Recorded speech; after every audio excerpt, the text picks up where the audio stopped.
আসসালামু আলাইকুম। Unknown news বিডিতে আপনাদের স্বাগতম। এসএসসি ও সমমান পরীক্ষার ফল প্রকাশ নিয়ে শিক্ষার্থী ও অভিভাবকদের মধ্যে দীর্ঘদিন ধরেই অপেক্ষা চলছে, তাই এই বিষয়ে বিস্তারিত তথ্য জানতে ভিডিওটি সম্পূর্ণ দেখুন। এদিকে আন্তর্জাতিক শিক্ষা বোর্ড ফল প্রকাশের বিষয়ে একটি আপডেট দিয়েছে। প্রকাশিত তথ্যে জানানো হয়েছে, ফল প্রস্তুতের কাজ চলমান রয়েছে এবং নির্ধারিত প্রক্রিয়া সম্পন্ন হওয়ার পর আনুষ্ঠানিকভাবে ফল প্রকাশ করা হবে।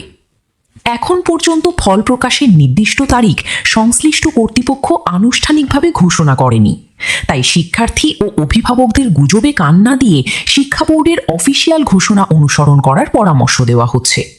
ফল প্রকাশের তারিখ ঘোষণা হলেই আমরা দ্রুত আপনাদের জানাবো এবং কিভাবে রেজাল্ট দেখতে হবে সেই বিষয়ে বিস্তারিত পরের ভিডিওতে দেখানো হবে, তাই আমাদের চ্যানেলের সাথেই থাকুন। আপনি কি এসএসসি পরীক্ষার্থী নাকি আপনার পরিবারের কেউ পরীক্ষায় অংশ নিয়েছে? কমেন্টে জানান। এ ধরনের শিক্ষা বিষয়ক গুরুত্বপূর্ণ আপডেট পেতে আননোন নিউজ বিডিকে সাবস্ক্রাইব করুন।